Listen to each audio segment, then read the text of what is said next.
영어를 아주 자유롭게 하는 그런 동료 목사님이 한 분 계십니다. 총신대학을 저와 같이 나왔었는데 총신대학 1학년 때 영어가 잘 안 된다고 처음에는 종합영어 책을 갖고 다니면서 딸딸 외우고 있었습니다. 그러더니만 어느 날 책을 바꿨더라고요.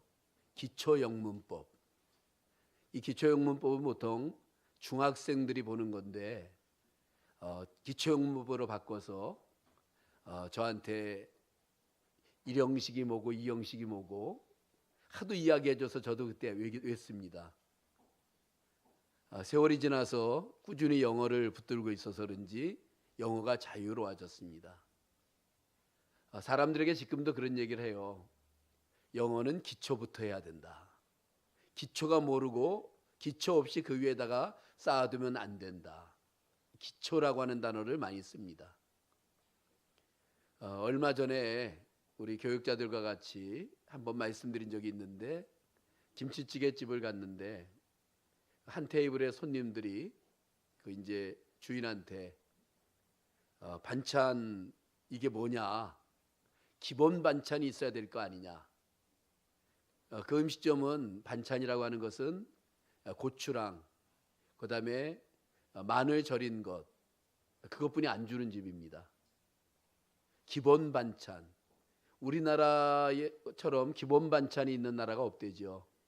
조그만 것도 다 사 먹어야 되는데 일반적으로 기본 반찬 몇 가지가 우리나라에 많이 나오죠. 기초라는 단어와 기본이라고 하는 단어, 조금 다른 말이지만 내용을 조금 넓게 보면 의미가 통합니다. 우리는 알죠. 모든 것이 기초가, 기본이 튼튼해야, 든든해야 된다는 것. 상식 중에 상식이죠. 아파트를 짓는다든가 아니면 큰 건물을 짓는 것을 보게 되면 공사는 시작했는데 아주 오랫동안 아무것도 올라가질 않습니다. 그런데 어느 날부터 보면 일주일에 한 층씩 막 올라갑니다. 기초 공사하는 데 들어가는 시간과 비용이 많이 들어간 거죠.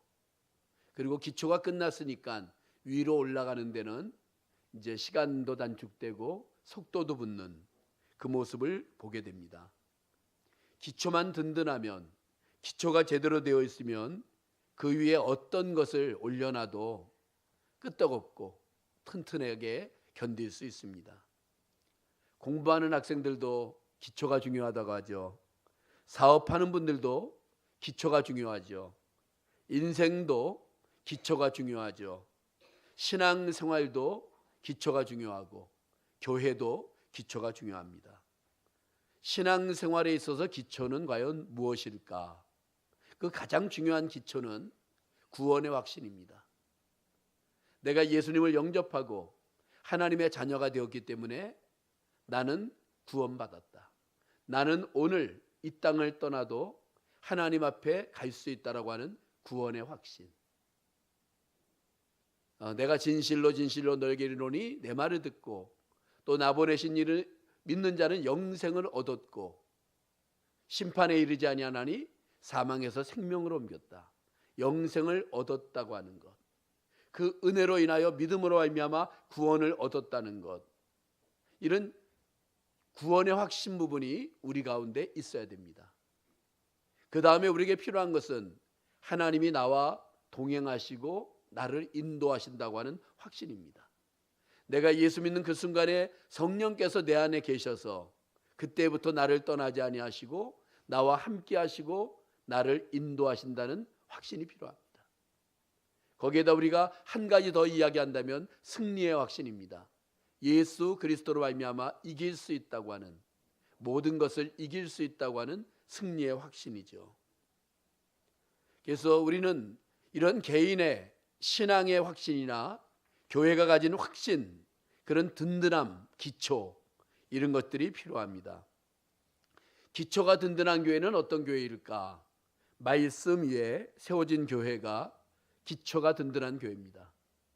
마태복음 5장, 6장, 7장 산상보훈의 마지막 부분에 보면 이 말을 듣고 순종하는 자는 반석 위에 집을 지은 지혜로운 사람 같으리니 비가 오고 바람이 불고 창수가 나도 무너지지 아니할 터이요. 그러니까 하나님의 말씀 위에 기초가 세워지게 되면 비나 바람이나 창수나 이 극한 폭풍이나 풍랑이나 광풍이 온다 하더라도 무너지지 않는, 그러나 그 반대로 모래 위에 집을 지은 사람들은 어리석은 사람 같다라고 말을 해주고 있습니다. 그런데 사람들은 기초보다는 빨리 성장하는 것에 더 관심이 있는 것이 바로 본능입니다. 그래서 우리는 이 본능을 때때로 깨고 기초를 든든히 할 수 있는, 빨리빨리만이 되는 것이 아니라 우리에게 어떤 기초를 세워야 되는가, 거기에 관심을 많이 가질 필요가 있습니다. 오늘 에베소 2장은 우리들에게 기초가 든든한 교회의 모습이 어떤 것인가, 기초가 든든한 성도는 어떤 성도여야 하는가, 이 부분을 우리들에게 보여주고 있습니다. 에베소 교회는 바울 사도가 선교사였던 바울이었지만 3년간 목회하다가 마지막으로 이 목회지를 떠나서 예루살렘으로 올라갔던 그런 곳입니다.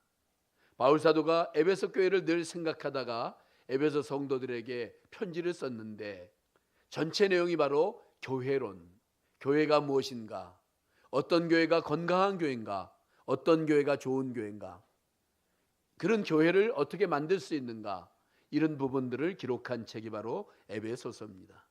그래서 저는 이 본문의 말씀을 통하여서 기초가 든든한 교회, 기초가 든든한 성도가 되려면 어떻게 해야 되는가, 이것을 몇 가지로 같이 나누고자 합니다. 교회나 성도가 기초가 든든해지려면 필요한 것이 뭐냐 하면 가족의식입니다. 우리는 하나님의 가족이라고 하는 가족의식이 우리 가운데 있어야 합니다. 에베소 3장 14절에는 하늘과 땅의 모든 족속에게 이름을 주신 아버지 앞에, 하늘과 땅의 모든 족속에 이름을 주셨다. 여기는 바로 예수 믿는 사람들의 모든 것이죠. 아버지가 되시는 하나님. 요한복음 1장 12절에도 하나님의 자녀가 되는 권세를 주셨다. 오늘 본문 19절에 그러므로 이제부터 너희가 외인도 아니요 선도 아니요 오직 성도들과 동일한 시민이요 하나님의 권속이라. 여기 권속이라고 하는 이 단어에 우리는 주의를 기울여야 합니다. 권속이라는 말은 가족이라는 단어예요. 그래서 우리가 교회 생활에 있어서, 믿음 생활에 있어서 제일 중요한 기초는 바로 가족의식입니다. 에베소 교회에는 큰 두 개의 그룹이 있었습니다. 두 개의 큰 공동체가 있었는데, 하나는 유대인이면서 예수를 믿는 사람들, 또 하나는 이방인이면서 예수를 믿는 사람들, 이 두 개의 공동체들이 있었습니다. 그런데 어떤 사람들이 에베소 교회에 주로 주도권을 갖고 있었냐면은 유대인이면서 예수를 믿는 사람들이 주도권을 갖고 있었습니다. 그들은 참 할 말이 많은 사람들이었어요. 우리가 유대교를 버리고 율법을 버리고 예수를 믿는다고 하는 굉장히 큰 선택을 했다고 하는 자부심을 가지고 있었습니다. 그러다 보니까는 이방인이면서 예수를 믿는 사람들은 교회에 나오면서도 눈치가 보이고 주저할 수밖에 없었습니다. 그래서 하나님께서는 오늘 바울 사도를 통해서 이렇게 말합니다. 이제는 너희가 낯선 사람도 아니고 손님도 아니고 하나님의 집 식구들이다. 올바른 교회 생활을 위해 기존 교인들이나 새로 오는 사람들이 공통적으로 가져야 될 것은 바로 가족의식입니다. 모두가 하나님의 나라의 가족이라고 하는, 낯선 사람이 아니고 이방인도 아니고 외계인도 아니고 하나님의 나라의 시민이고 하나님의 가족이라고 하는 가족의식이 필요합니다. 왜 가족인가라고 할 때 가장 정확한 답은 바로 하나님이 아버지 되시기 때문에 가족입니다. 하나님이 아버지가 되시죠. 오늘 13절의 말씀에도 이제는 전에 멀리 있던 너희가 그리스도 예수 안에서 그리스도의 피로 가까워졌고, 앞에 말씀드린 것처럼 하나님의 자녀가 되었고, 그리고 우리는 주기도문을 할 때 하늘에 계신 우리 아버지요, 아버지를 같이 부르는, 그래서 교회는 다 하나님을 아버지로 고백하는 사람들의 모임이죠. 그래서 하나님을 아버지로 모시는 한 가족입니다. 그래서 우리는 주님 안에서 한 형제며 한 자매가 되어지는 거죠. 우리가 하나님의 가족이라고 하는 의식이 있으면 우리는 또 무슨 생각을 하냐면, 우리가 이 땅을 떠났을 때 모두가 천국에서 다시 만날 것입니다. 그날에는 하나님께서 친히 우리의 아버지 되심을 다시 한번 확인할 것입니다. 그래서 가족의식, 이것이 얼마나 중요한가, 가장 되시는 하나님, 이 부분에 대한 생각을 갖고 신앙생활을 해야 됩니다. 하늘에 계신 우리 아버지, 우리 모두는 하나님 안에서 한 가족이라고 하는, 그러면서도 우리에게 또 한 가지 중요한 것이 있다고 한다면, 교회의 중심, 내 개인 신앙의 중심은 오직 예수 그리스도, 예수님이 나의 삶의, 신앙의, 교회의 중심이다라는 거죠. 오늘 20절에 보면 예수 그리스도는 모퉁이 돌이라 이렇게 표현하고 있습니다. 너희는 사도들과 선지자들의 터 위에 세우심을 입은 자라. 그리스도 예수께서 친히 모퉁이 돌이 되셨느니라. 당시에 건축을 할 때 돌 하나를 갖다가 딱 자리 잡고 파서 기초를 만듭니다. 거기에서 방위를 잡고 건물을 연결하고 모든 것들을 정합니다. 그 다음에 거기에다가 이제 그 날짜와 그리고 그 건물의 소유자 이름을 씁니다. 지금 우리가 건물을 지면서 우리나라에서는 머릿돌에 갖고 나중에 붙인 다음에 거기다 날짜나 뭐 이걸 쓰기도 하죠. 모퉁이 돌의 의미는 바로 그런 의미를 가지고 있습니다. 그러니까 모퉁이 돌부터 돌을 쌓게 됩니다. 방향도 잡습니다. 이 벽과 저 벽에 연결되는 건물의 중심이 바로 모퉁이 돌에 있습니다. 이 돌 위에 건축자의 이름을 새겨 건물의 소유권을 표시합니다. 마찬가지로 교회에서 중심은 예수 그리스도입니다. 교회의 많은 교회 문제는 사람이 주인 되려 할 때에 문제가 생기는 것입니다. 원 주인이 아닌 다른 사람이 주인 노릇하는데 조용해질 수 있겠습니까? 교회의 소유자도 예수님입니다. 우리가 이렇게 만나게 된 것도 바로 예수님 때문입니다. 마태복음 16장에서 예수님이 제자들에게 묻습니다. 너희는 나를 누구라고 하느냐? 주는 그리스도시요 살아계신 하나님의 아들이십니다. 이렇게 고백을 하죠. 그 고백을 하게 되자 주님께서는 내가 그 신앙 고백 위에 내 교회를 세우겠다고 말씀합니다. 교회는 목사가 세우는 것도 아니고 어떤 성도들이 세우는 것도 아닙니다. 교회를 세우신 분은 바로 예수님이십니다. 그래서 내 교회를 세우겠다. 음부의 권세가 이기지 못하고 천국의 열쇠를 교회에다가 주겠다라고 말씀을 하고 있습니다. 음부의 권세가 이기지 못하는, 사탄의 권세가 이기지 못하는 천국의 열쇠를 가진 그런 교회, 그게 바로 예수님이 주인된 교회의 모습입니다. 그래서 예수님을 믿는 신앙 위에 교회가 세워져야 방향, 중심, 목적이 제대로 되어지는 거죠. 그래서 우리는 신앙생활하면서도 예수님을 바라보고 예수님 중심의 신앙생활을 해나가야 됩니다. 늘 기억해야 되는 것이, 나는 지금 예수님만을 집중하는가? 나는 지금 예수님 위에 신앙을 세워갖고 있는가? 나는 지금 예수님을 바로 섬기고 있는가? 예수님이라면 이런 상황에서 어떻게 했을까?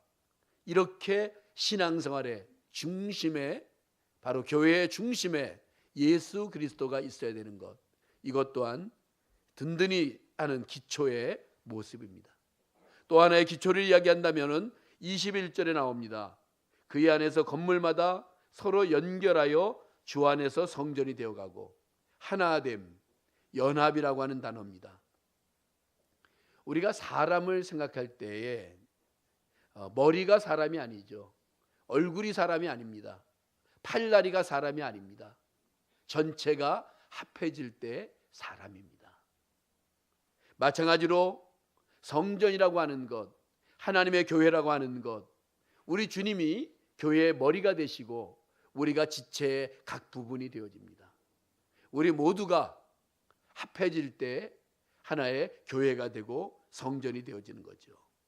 이 건물에도 여러 가지의 부속적인 건물들이 있죠. 사무실도 있고 주방도 있고 본당도 있고 심지어 화장실도 있고, 이 모든 것들이 합해질 때 성전이라고 불리워지는 것과 같습니다. 그래서 21절에 우리가 주의 깊게 보면 그의 안에서 건물마다 연합하여야 성전이 된다는 거죠. 교회 생활은 혼자 하는 것이 아닙니다. 혼자만 하는 일이 있다면 그것은 단지 일을 하는 거죠. 그러나 주의 이름으로 연합해서 일하고 있다면 그것은 바로 하나님의 일, 성전의 일이라고 말할 수 있었습니다. 하나님께서는 우리에게 개인적으로 구원을 선물로 주셨지만 동시에 전체적으로 교회의 일원이 되도록 하셨습니다. 교회에는 때때로 함께 모여 하는 일도 있죠. 선교 바자회를 함께 모여 합니다. 전교인 식탁 교제를 할 때 준비하고 식사하는 것도 함께 합니다. 1년에 한 번 하는 대청소를 할 때도 함께 합니다. 그것 말고도 우리는 함께 해야 되는 일들이 굉장히 많이 있습니다. 교회에 일이 있을 때 온 성도들이 너나 할 것 없이 모두 모여서 각자 할 수 있는 일을 하는 것, 그것이 바로 하나님 보시기에 아름다운 겁니다. 형제가 연합하여 동거함이 어찌 그리 아름다운가. 시간 많고 재능 많은 몇 사람이 모든 일을 도맡아 하는 것은 어떻게 보면 자기 일이 되고 재능잔치처럼 되는 거죠. 교회 일은 함께 연합해서 하는 것입니다. 그런데 함께 하다 보면 마음이 맞지 않는 경우도 있고, 함께 하다 보면 관계가 깨지기도 하고, 함께 하다 보면 상할 때도 많이 있죠. 그럼에도 불구하고 함께 해야 됩니다. 우리가 바라봐야 될 분은 오직 예수님 한 분입니다. 예수님 한 분. 세상의 기준에 따라 살려고 한다면 교회에서 힘이 들죠.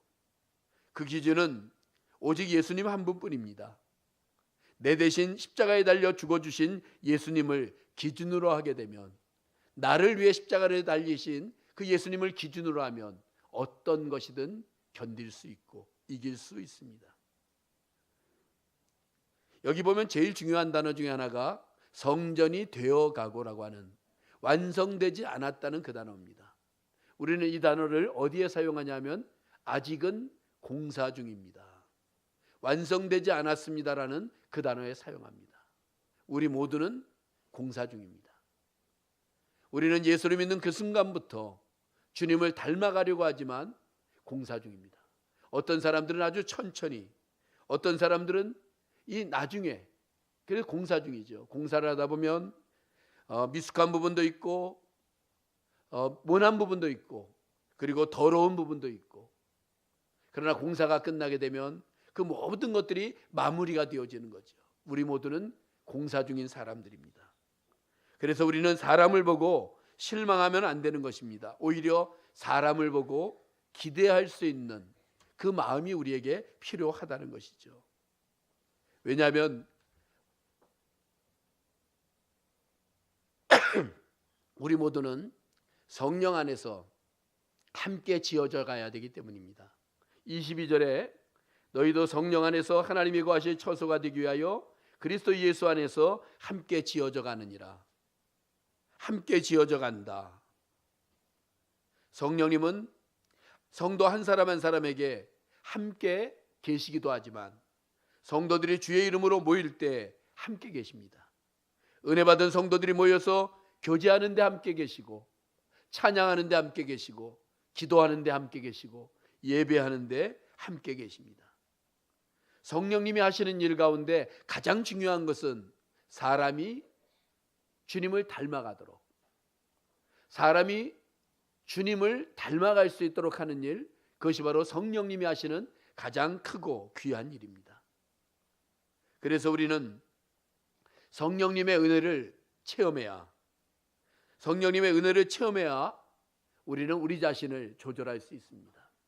사랑과 희락과 화평과 오래 참음과 자비와 양선과 충성과 온유와 같은 성령의 열매들은 성령과 교제하며 성령과 함께할 때 하나하나 우리 안에서 생겨나게 되는 것입니다. 우리는 우리 자신을 잘 압니다. 우리 자신의 능력으로는 우리 자신을 변화시킬 수 없습니다. 오직 하나님의 은혜와 하나님의 도우심으로만 우리를 변화시킬 수 있습니다. 그래서 우리는 우리 자신을 볼 때에도, 부족한 우리를 볼 때에도, 연약한 우리를 볼 때에도 절망하지 말고 오히려 기대해야 됩니다. 다른 사람에 대해서도 기대하지만 나 자신에 대해서도 기대해야 됩니다. 성령께서 나를 변화시킬 것이다. 성령께서 나를 도우셔서 하나님이 원하시는 그런 사람으로 만들어갈 것이라고 하는 그런 변화가 우리에게 있을 거라고 하는 믿음, 기대, 이것이 필요합니다. 함께 모여 예배할 때 성령 충만을 경험할 수 있습니다. 함께 모여 기도할 때 강한 힘을 느낄 수 있습니다. 함께 모여 찬양할 때 더 큰 감동을 느낄 수 있습니다. 함께 모여 내가 경험한, 내가 체험한 하나님에 대해 나눌 때 다른 사람들도 간접적으로 하나님을 체험할 수 있게 됩니다. 내가 죄를 고백할 때 다른 사람들도 같은 죄를 고백하게 됩니다. 다른 사람들이 십자가를 지었던, 힘들고 어려웠던 삶의 이야기를 들으면서 나만 십자가가 있는 것이 아니라고 하는 그 사실을 알고 위로받기도 합니다. 그러다 보면 모두가 함께 변하고 함께 성장해 나갑니다. 교회는 바로 이렇게 하나님의 말씀을 중심으로 하여 함께 변하고 함께 성장하고 함께 열매를 맺는 그것이 바로 교회의 본질이 되어집니다. 사랑하는 성도 여러분, 기초를 든든히 하라. 어떻게 하면 우리의 기본과 기초를 든든히 할 수 있을까? 믿음의 기초, 신앙의 기초, 교회의 기초를 어떻게 할 수 있을까? 하나님의 가족이라고 하는 가족의식 버리지 않아야 됩니다. 하나님은 우리 아버지야. 우리들의 아버지야. 가족의식. 그리고 예수 그리스도가 교회의 주인이시며 교회의 중심이며 모퉁이돌이라고 하는 잊지 말아야 됩니다. 모든 성도들이 연합하고 또 연결하고 함께 하는데 공사 중이라는 것. 어떤 사람의 미숙한 모습을 보면 공사 중이니까, 나의 미숙한 모습을 보면 나도 공사 중이니까, 이런 어떤 서로의 마음을 갖고 나아가야 된다는 거죠. 그러다 보면 성령 안에서 함께 지어져 가고 주님 앞에 설 때 우리의 부족했던 많은 부분들을 어느 정도 없애고 하나님 앞에 설 수 있게 된다는 겁니다. 기초를 든든히 하라고 하는 나의 신앙, 나의 믿음, 기초가 무엇이고 어떻게 기초를 세워야 될 것인가에 대한 생각을 하면서 오늘 믿음 안에 승리하는 그러한 저와 여러분들이 다 되시기를 주의 이름으로 축복합니다. 기도하겠습니다. 하나님 아버지, 기초를 든든히 하게 하라는 주의 말씀을 듣습니다. 우리의 믿음의 기초, 구원의 확신과 인도의 확신과 동행의 확신과 그리고 승리의 확신을 할 수 있도록 은혜를 베푸시고 교회의 기초를 든든히 하여 연합하여 열매를 맺고 주님 안에 승리하고 주님 앞에 나아감에 부족함이 없도록 성령으로 함께하여 주옵소서. 우리 성도들 모두에게 새 은혜와 새 믿음을 주시고 함께하여 하나님의 교회를 든든히 세워가도록 역사해 주옵소서. 예수님의 이름으로 기도합니다. 아멘.